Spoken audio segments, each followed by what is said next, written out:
గత 17 నెలలుగా పాలన చేతగాక ప్రజలకిచ్చిన అడ్డగోలు హామీలను నెరవేర్చే దమ్ములేక తాము తీసుకునే కమిషన్ల మీద ఇవాళ రాష్ట్రం మొత్తం గగ్గోలు పెడుతుంటే ముఖ్యంగా రాష్ట్రంలో ఉండే ఈ చిన్న చిన్న వర్కులు చేసుకునే కాంట్రాక్టర్లతో సహా అందరూ చివరికి సెక్రటేరియట్కి వచ్చి ఇది కమిషన్ల ప్రభుత్వం అని చెప్పి 20% కమిషను 30% కమిషన్ అంటూ వాళ్ళు ధర్నాలు చేయడం, చివరికి కాంగ్రెస్ పార్టీ ఎమ్మెల్యేలు కాంగ్రెస్ పార్టీ మంత్రులే ఈ ప్రభుత్వంలో కమిషన్లు లేనిది, పైసలు లేనిది, పర్సెంటేజీలు లేనిది ఏది జరగదు అని నిష్కర్షగా ఇవాళ బహిరంగ వేదికల మీదే చెప్తా ఉంటే ఏం చేయాలనో తెలవక దిక్కుదోచక తమ కమిషన్ల నుంచి ప్రజల దృష్టి మలచడానికే ఇవాళ కమిషన్లని దానికేదో నోటీసులని ఈ ప్రభుత్వం డ్రామా చేస్తూ ఉన్నది.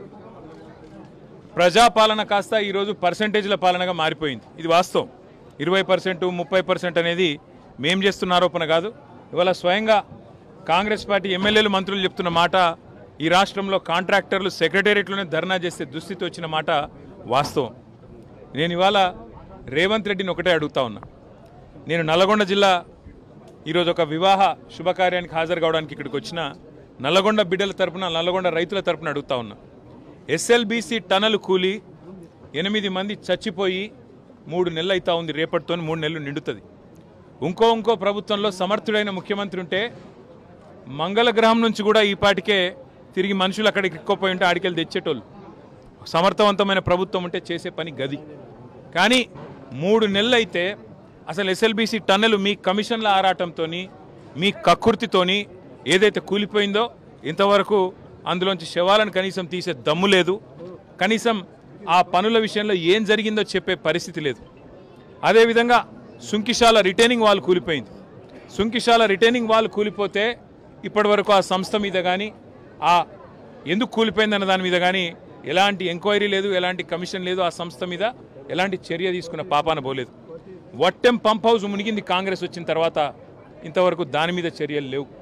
పెద్దవాగు ప్రాజెక్టు 2 సార్లు కొట్టుకుపోయింది, దాని మీద చర్యలు లేవు.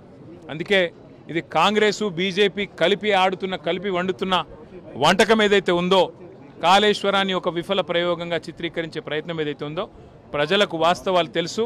మాకు ఈ దేశంలోని చట్టాల మీద, న్యాయ వ్యవస్థ మీద మాకు సంపూర్ణమైన విశ్వాసం ఉంది. తప్పకుండా ఈ ప్రభుత్వాన్ని మాత్రం తప్పించుకుందామనే ప్రయత్నం చేస్తూ ఉన్నారు. అంటే కమిషన్ల పేరిట, కాలయాపన పేరిట, కమిటీల పేరిట తామిచ్చిన 6 గ్యారంటీలు, 420 హామీలు, వాటిని ప్రజల దృష్టి వాటి నుంచి పక్కకు తీసుకుపోయే ప్రయత్నం ఏదైతే చేస్తున్నారో వదిలిపెట్టే సమస్య లేదు. ఎప్పుడు ఇస్తావు నెలకు 2500 అని రాష్ట్రంలోని 1,68,00,000 మంది ఆడబిడ్డలు అడుగుతూనే ఉంటాం. అట్లాగే ఎప్పుడు ఇస్తావు తులం బంగారం అని ఇవాళ పెళ్లిళ్లలో ఉండే ఆడబిడ్డల తల్లిదండ్రులు అడుగుతున్నారు, వదిలిపెట్టాం. ఎప్పుడు ఇస్తావు 4,000 పెన్షన్ అని చెప్పి ఇవాళ రాష్ట్రంలోని పెద్ద మనుషులు అడుగుతున్నారు, వాళ్ళ తరపున అడుగుతూనే ఉంటాం. అట్లాగే ప్రతి ఒక్క హామీని అమలు చేసేదాకా వదిలిపెట్టాం. మీరు ఎన్ని నోటీసులు ఇచ్చినా, ఎన్ని డ్రామాలు ఆడినా అవన్నీ కూడా తప్పకుండా దూది పింజల్లాగా తేలిపోతాయనే మాట కూడా తప్పకుండా చెబుతూ, ముమ్మాటికి న్యాయము ధర్మము గెలుస్తుంది. ముమ్మాటికి తెలంగాణకు మేలు చేసిన వాళ్ళని ఆ దేవుడు కాపాడతాడు. మీరు ఎన్ని చిల్లర ప్రయత్నాలు చేసినా, వచ్చి 17 నెలల నుంచి మీరు చేస్తున్నాయని చిల్లర ప్రయత్నాలే. ఈ కమిషన్ అని, ఆ కమిషన్ అని, ఈ ఎంక్వైరీ అని, ఆ ఎంక్వైరీ అని. అందుకే నేను చెప్పేది, ఈ 3D మంత్రం ఎక్కువ రోజులు నడవదు.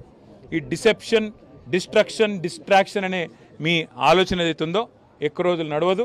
తప్పకుండా తెలంగాణ ప్రజలు తిరగబడే రోజు కూడా వస్తుంది. మిమ్మాటికి రేవంత్ రెడ్డి ప్రభుత్వానికి, స్కామ్ గ్రేస్ ప్రభుత్వానికి తప్పకుండా బుద్ధి చెప్తారనే మాట కూడా నేను తెలియజేస్తాను. Thank you.